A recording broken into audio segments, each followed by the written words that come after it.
everyone, this is Tulida. It's me, Saidul Bashashan.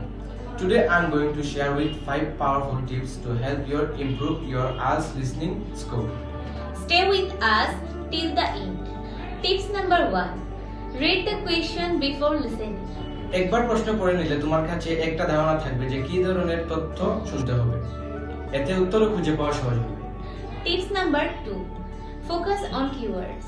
প্রশ্নে থাকা গুরুত্বপূর্ণ শব্দগুলো খেয়াল করো।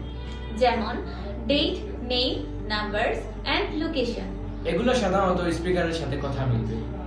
Tips number 3. Beware of distractors. অনেক সময় স্পিকার কিছু বলবে, পরে তা পরিবর্তন করবে। যেমন The meeting is on Monday. Oh no, sorry. It's actually Tuesday. তুমি যদি মনোযোগ না দাও তাহলে পরীক্ষায় ভুল উত্তর লিখে ফেলবে। Tips number 4. Write as you listen. একসাথে শুনে আর মনে রেখে পরে লিখতে গেলে ভুল হতে পারে। তাই শুনতে শুনতে নোট নাও বা ছোট ছোট কিওয়ার্ড লিখে রাখো। Tips number 5. Check spelling and grammar. ভুল বানান বা ভুল গ্রামার ভুল করলে কোনো সময় নাম্বার পাবে না। তাই সব সময় উত্তর সাবমিট করার আগে চেক করো। These were the top 5 tips for IELTS listening. যদি এই ভিডিও তোমার জন্য হেল্পফুল হয়ে থাকে তাহলে লাইক, কমেন্ট, শেয়ার এবং সাবস্ক্রাইব করতে ভুলবে না। Best of luck. Thank Thank you. you.